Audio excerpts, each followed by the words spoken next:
Hi guys, James at Rampant Lion Reviews again for you today with another beer review. For this one we are going to stick to Sweden and we're going to head up towards Gothenburg once again. Göteborg as you would say in Swedish, the Swedish craft beer capital up there on the west coast. Got to get that Gothenburg catchphrase in when we're reviewing Gothenburg beers because channel tradition and all that jazz. But for this review we're going to return to a brewery that you've seen me review many things from before, and this is the latest instalment from one of my favourite series of beers that they do. So for this one then we are going to return to Brewing, and this is the latest release from their 50/50 series. So as I've told you before, the 50/50 series is the series of dual hopped New England IPAs. So as always this one comes in at 6.5% New England IPA, and this time we have the Amarillo and Simcoe. So 50/50 Amarillo and Simcoe, and hopefully this one turns out to be another very nice beer. So this one was released as part of the Lokal Småska Likt assortment through Systembolaget in Sweden for December of 2020,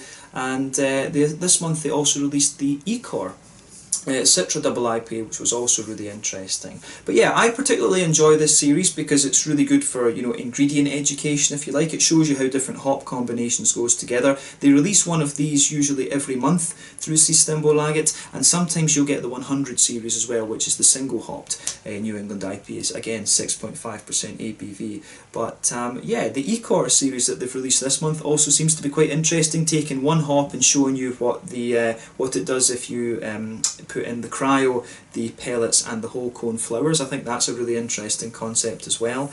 But yeah, you know, the 100, the 50/50 and the Ecor series, if they can keep it up, I think should be very interesting going forward. So yeah, Amarillo and Simcoe in this one, two of the original high alpha acid American hops. I guess Citra would be the third one, maybe Centennial you could consider a fourth if we're talking about the original high alpha acid American aroma and flavour hops. I guess the bittering hops would probably be Chinook and Columbus. So yeah, I think this should be a very interesting combination. Amarillo, of course, really known for its big oily orangey flavours, and then Simcoe's got that softer kind of passion fruity thing going on. It's a little bit more oily in a West Coast IPA, right enough as well. But yeah, curious to see how this one turns out. Always nice to review new beers from Brewing, and particularly ones from the 50/50 and 100 series as well. And I'm curious to see whether the Ecor series continues over the next little while as well. But yeah, a Swedish brewery that I would always recommend. These guys, probably the kind of classic beer from these guys would be Narangi. That's one of the original cult classic Swedish New England IPAs. The Ekta Pils is really nice as well. I always like the Muscles and the Evergreen, which were more West Coast IPAs as well, but I've not seen them in a long time. And probably the best beer that I've had from these guys in recent times would be the Charismatico. That's a beautiful New England double, that one actually. So if you get the chance to try any of those beers, you certainly won't be disappointed. And this brewery tend to be very good when they try different styles as well. So yeah, one of the Swedish breweries that I would always recommend, Brewing from Gothenburg. So yeah, I'm curious to see how this one turns out, like I said. But as always with my reviews, I'll tell you a little bit about the brewery before we taste the beer. If you want to get straight to the tasting, just fast forward. All the usual links are in the video description below. That's the brewery website, the link to my other reviews that I've done from Brewing before, and you will no doubt see more added to that list in the near future. There's all the usual social media down there. If you want to see more reviews, do please consider subscribing to the channel. The whole channel, of course, has a geography-based tagging system, so you can go into the homepage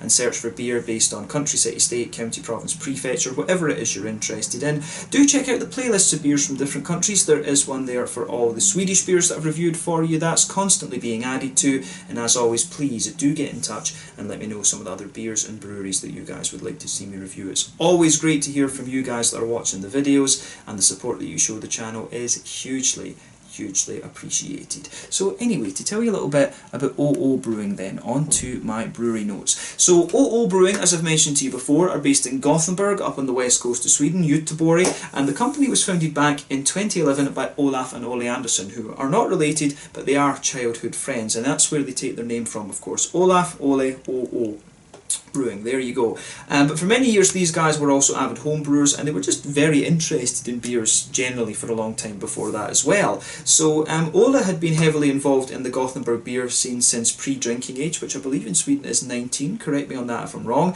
but he was the original head brewer at Stigbergets Brewery, and these were the guys who really kind of brought the whole New England haze craze into Sweden. But this was where the original OO beers were produced. But while Ole was doing the brewing side of things, Olaf manages the business side of the brewery, and these guys just like to make beers that they love to drink themselves, so a lot of it is the kind of New England hazy style IPA.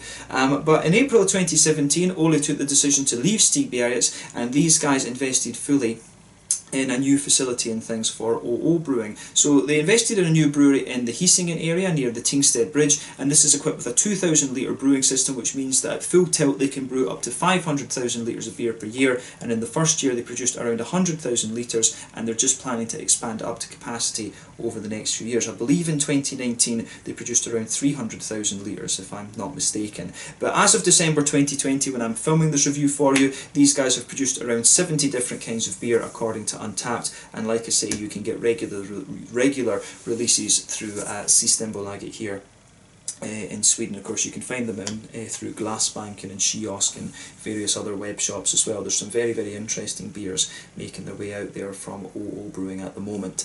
Yeah, that's all I can really tell you about OO. As of now. I'm sure there'll be more news from these guys at some point in the near future, but they're doing some very nice IPAs. Like I said, I listed a few beers for you earlier that I enjoy myself, so I would recommend that you check those out, and you can order those through Systembolaget to your local shop. And I'm not sure where you can really get the beers outside of Sweden besides over in Denmark, to be honest with you. So if you are drinking some of these OO beers from different places in the world, let me know where you've managed to find them. I know that the English guys, and I think maybe some of the Dutch guys, have had Narangi from OO Brewing before as well, actually. So yeah, definitely cool to learn where the Swedish beers are getting to these days. But yeah, if you want to learn more about this brewery, you can check out the brewery website. You can follow them on Facebook and Instagram to keep up to date with all the latest goings on, and you can of course check out the Rate Beer, Untappd and Beer Advocate pages to learn more about all of the different beers that they've done. So yeah, let's get on and have a little taste of this beer then. So as you can see, the artwork on this one is very similar to what you'll see on most of these 50/50 series beers. You can see there is the data side of the beer, which I think is very nice. I always like that, the way they present this on the OO beers. There you can see the brewery symbol, OO, Olaf and Ole Andersson, and yeah, you can see the hops do have their kind of individual colour coding. So yeah, I think Amarillo is the kind of orange one, if I remember rightly, because we did have the 100 Amarillo the other month. I think, was that last month or October? We did have the 100 Amarillo quite recently from this series, and then you've got the Simcoe down there, which is blue. So I do like that each hop is colour coded. I wish they would put a little bit on the website that shows you what the colour code is for each of the hops, actually. That would be quite interesting. But one that I really hope they do at some stage is the Nelson Sauvin Enigma, and I'd love to see them do a 100 Enigma as well, actually. It'd be cool to see them do a few things with Slovenian hops as well, actually, like Styrian Wolf and Styrian Dragon and stuff like that. So maybe that's something they can do in the future. But yeah, nicely presented beer as always. 440ml can. I think I paid 45 Swedish kronas for this one. So that's €4.50, about £3.50, £3.75, something like that. And then about $5, maybe $5.25, just to give you a price range. But yeah, 6.5% New England IPA, this one. Amarillo and Simcoe in this. Amarillo, as we know, about 12% alpha acid hop normally, lovely big oily orangey flavours, and Simcoe I think is about the same, about 12% alpha acid. And again, if you put it in a West Coast IPA, it gives you a little bit more of an oily passion fruit. If you put it in a New England IPA like this, it's going to give you more kind of soft notes. You can also use it in a black IPA to a very nice degree as well, and it gives you some lovely red fruity characters. I think Simcoe is maybe one of the most diverse or Jekyll and Hyde hops that you're going to come across, but I really like Simcoe. I think it was a bit of a shame when it disappeared in favour of Galaxy for a period of time, but I've noticed it is starting to make a comeback, so that's good, and I'm glad we're starting to see more of Amarillo again, because Amarillo really kind of fell in the wake of Mosaic, actually, but I'm glad that we're starting to see it come back. So I guess maybe it just goes through peaks and troughs and things, actually, in the craft beer thing, but there's always new hops coming out, you know, Jurillo, Talus, you know, all of these other kings. Sabro, I guess, is probably the most prominent one recently. So yeah, there's always new hops making their way out there.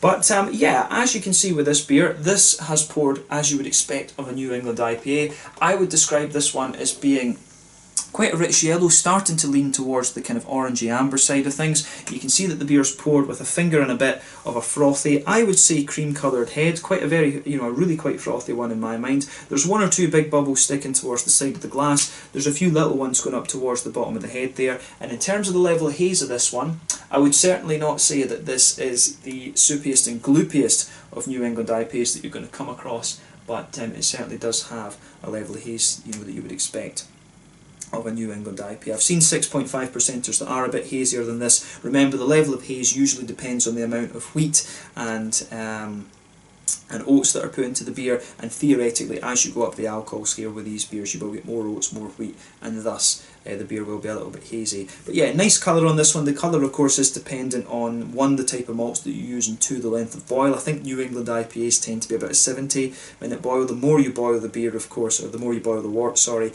the more sugar caramelisation you get, and thus you get a darker colour, and like I say, it's the type of malts that affect that as well.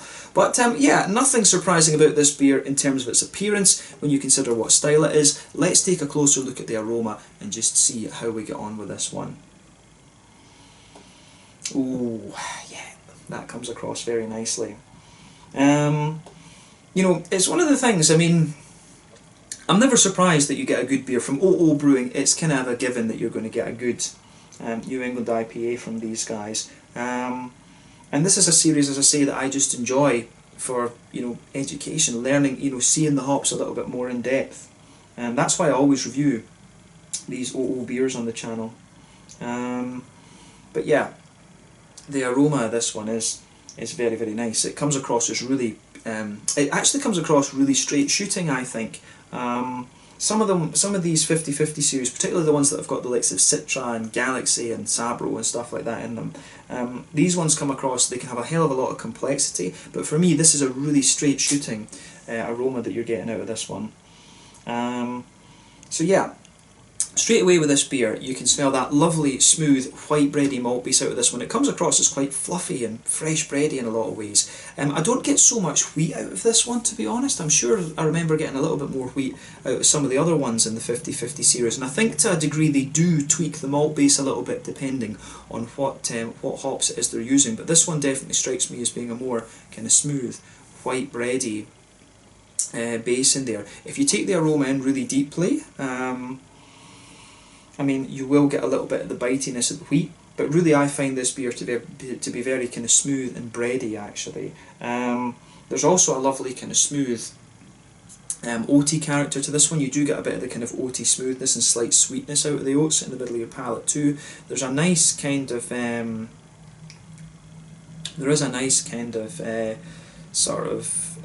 is a little bit of that kind of Werther's Original butter candy type thing to this one. You do get a little bit of that kind of brown sugary element out of this beer, but that's quite minimal. I would say that mainly the malt base of this one is quite smooth and white bready. It's got a good little bit of oaty character to it, as I say, and just a little bit of that kind of butter candy thing. On the hoppy side of things, there's a teeny little bit of earthiness there, but I would say the green side of the hops in this one really leans towards the floral aromaticity. I do find the floral aromaticity quite bright in this one. It's not spicy, but it does have just a little bit of zestiness to it. There's a good wee bit of a grassy quality to this beer as well, which I really like. So yeah, the aroma that comes out of this one, I think, is really very nice. I really like how this goes together. Yeah, it actually, I mean, the more and more that I smell this beer, the fruits just really, they start to come out more and more. But yeah, I think on the green side of this beer, nice big kind of floral aromaticity to it. Not spicy, as I say, just quite deep and aromatic. Then there's a wee bit of that lighter grassiness there, and it's got a wee bit of zestiness, as I say, which is quite interesting. That's not something I really remember about Amarillo or Simcoe, to be honest with you. I always remember Amarillo being a bit more oily in its orangey characters rather than being zesty, and I would guess that the zestiness is more likely to come from Amarillo than it is Simcoe, to be honest with you. But yeah, on the fruity side of things, it is what you'd expect if you know these hops. I mean, when you take the aroma in, to me, it's actually both hops kind of have kind of equal footing in this one. It's almost like the Amarillo just kind of sits underneath, and you can smell that big oily juicy orangey character there, but then the Simcoe kind of just sits on top of it and gives the beer a little bit more brightness, if that makes sense. So yeah, nice, as I say, soft. The Simcoe always gives you a lovely soft passion fruity note in the beer, and you can smell that straight away with this one, and the more oily Amarillo just kind of sits underneath it. It's really well balanced. That the Amarillo, I think, does start to push its way out a bit more. I think the Amarillo does start to, in my nose at least, the Amarillo starts to just take over a little bit the more that you smell this beer. But I have to say, it smells very, very nice, this one, so do take a little bit of time and just appreciate that aroma before you get stuck into this beer. I'm really curious about this one, so let's go for it. So, as I told you before, this one is the 50/50 Amarillo Simcoe, 6.5% New England IPA from OO Brewing in Gothenburg up on the west coast of Sweden. I think this one will be very, very nice, so let's get stuck in. Slanja, skull, cheers.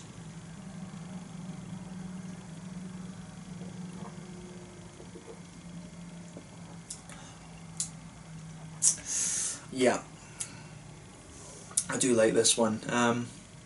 To be honest with you, this is one that I always thought I was going to enjoy. I do, you know, Amarillo was always one of my favourite hops, so I kind of knew that I would probably enjoy this one quite a bit, and I think I said the same in the 100 Amarillo in November or October, whenever it was. Time has kind of passed me by these last 6 months, in fairness, just been working away and doing a lot of stuff, but yeah, this is a very, very nice beer. I really like this one, so thumbs up to OO Brewing once again for this.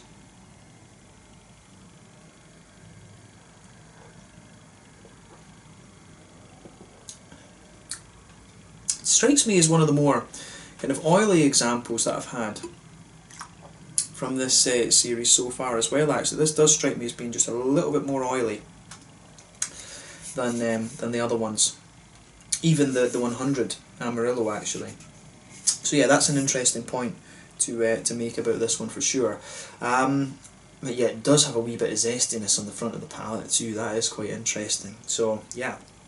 But it gets a thumbs up from me nonetheless. Has that got a little bit hazier? Oh, maybe. I think it maybe has got a little bit hazier there since I put that bottom bit in.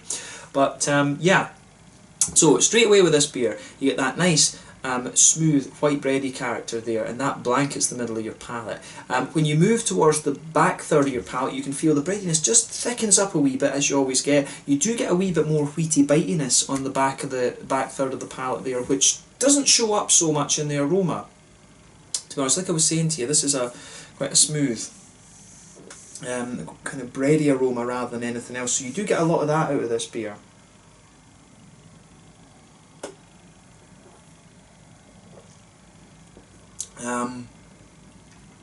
But yeah, the floral side of this beer really helps give it a big zestiness as well, and that builds a good bridge with the wheat, but we'll talk about that later.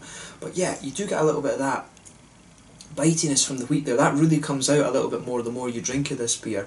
So yeah, definitely a little bit of wheaty bitiness on the back third of your tongue, and as you move further forward, it's got a nice little bit of a softer kind of white bready thing then, and as you move into the kind of middle third of your palate, you can feel the thickness just drops away a little bit, and then on top of that soft white bready layer in the middle of your palate, you can feel a wee bit of oatiness underneath it. But I actually find this beer, I like to say that this one's just got a wee bit more of a brown sugary note to it.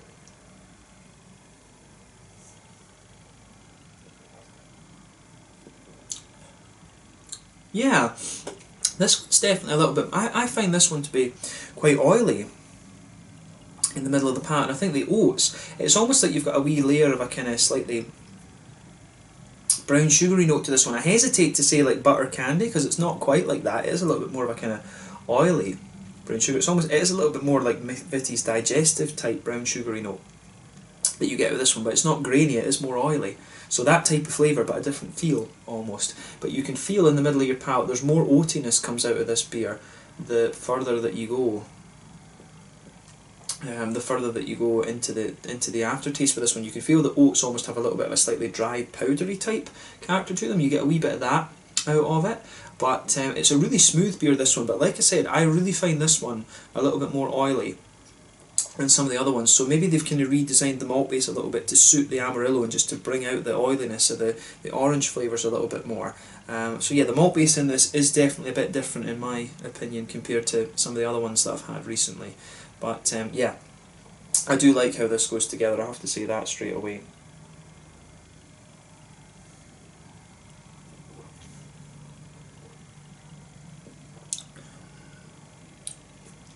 But yeah, on the hoppy side of things then, let's move on to that. But as I say, the malt base does come across really nicely. Back corners of the palate, you do have a nice little bit of earthiness there. As you move further forward along the kind of sides of the palate, you get more and more kind of floral aromaticity of this one. You do get a nice little bit of a sort of spicy carrot. You do get a nice little bit of a spiciness coming out of the beer on this one, which I really like. You do see just a little touch of that in there, but the spiciness is quite minimal. It's quite a deep floral aromaticity. There's maybe even a little touch of resin or something to it, to be honest. But yeah, that kind of dark floral aromaticity comes out a little bit more as you go further forward. It's a wee touch spicy and obviously a little bit resinous, and then round the very front curve of the palate, it is just a little bit lighter and grassy. So I really like how that side of this one goes together.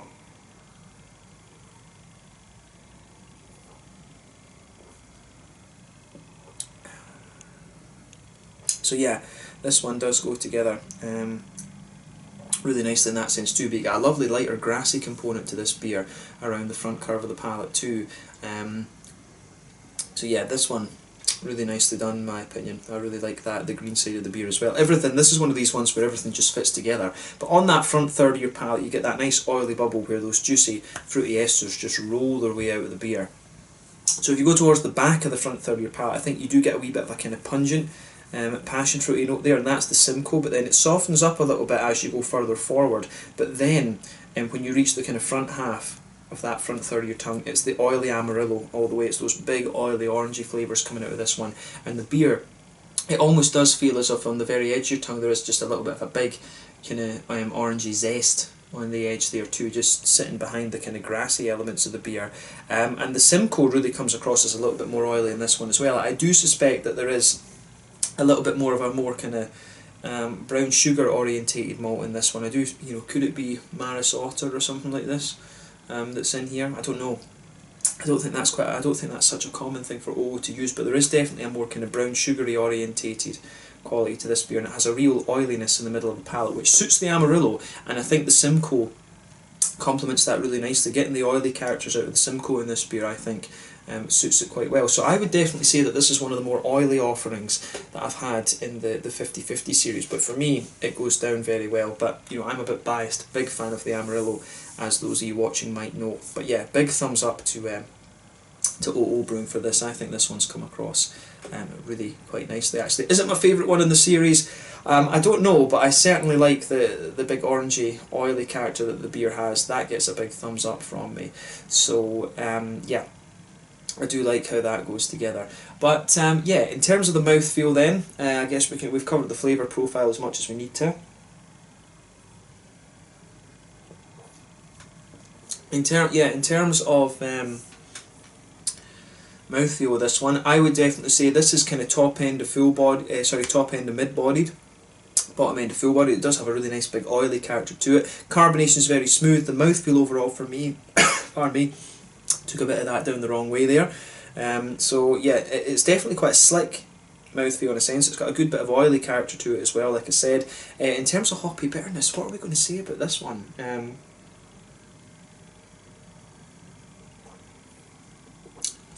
I'm not sure about this. I want to say this has maybe got a slightly bigger bitterness to it, and that suits the oily character as well. Could this one be a little bit more like 40 IBUs or something? It does feel just a little bit more bitter on the sides of the palate. But yeah, like I say, nice little bit of bitterness there. The malt base is very smooth. There is a bit of a slightly more oily and sweet characteristic to it. Then you've got these nice big oily fruity notes coming out of the beer as well. So it gets a thumbs up from me in that respect as well. So yeah, big thumbs up to OO Brewing for this beer. I think they've done a very solid job on this one. So yeah, I think this is definitely one of the more oily and zesty offerings I think that you're going to find in the 50/50 series. But I'm curious to see what offerings they're going to have for us next year. Hopefully they do some with like Slovenian hops, a few more New Zealand ones I think could be really interesting as well. Maybe a Galaxy 100, a Nelson Sauvin 100, a Rakow 100 could be an interesting proposition as well. But yeah, we'll see what they do. But in the meantime, this one was again a very, very solid offering to the series, and that's one of the great things about this. They're never going to run. I don't think they're ever going to run out of hops to do this with. So yeah, long may it continue. So yeah, let's leave it at that then. So once again, thank you for watching my beer reviews. Until the next time, please like, subscribe, share, all the usual YouTube stuff. Let me know your own thoughts on this beer in the comments section below. Let me know what your favourite beers are from OO Brewing. We will no doubt return to these guys at some point very, very soon. But I think this is the last of the 2 reviews you're going to see in December, so maybe in the later half of January you'll see more from OO Brewing once again. But yeah, thank you again for watching, and I will catch you guys very soon. This one was the 50/50 Amarillo Simcoe. It's 6.5% New England IPA from OO Brewing up in Gothenburg. Let me know your own thoughts on this beer in the comment section below. Let me know what your favourite beers are from OO Brewing. Do check out my social media, check out OO Brewing as I said, and I will catch you guys very soon. Slàinte, skål, cheers, and thank you for watching.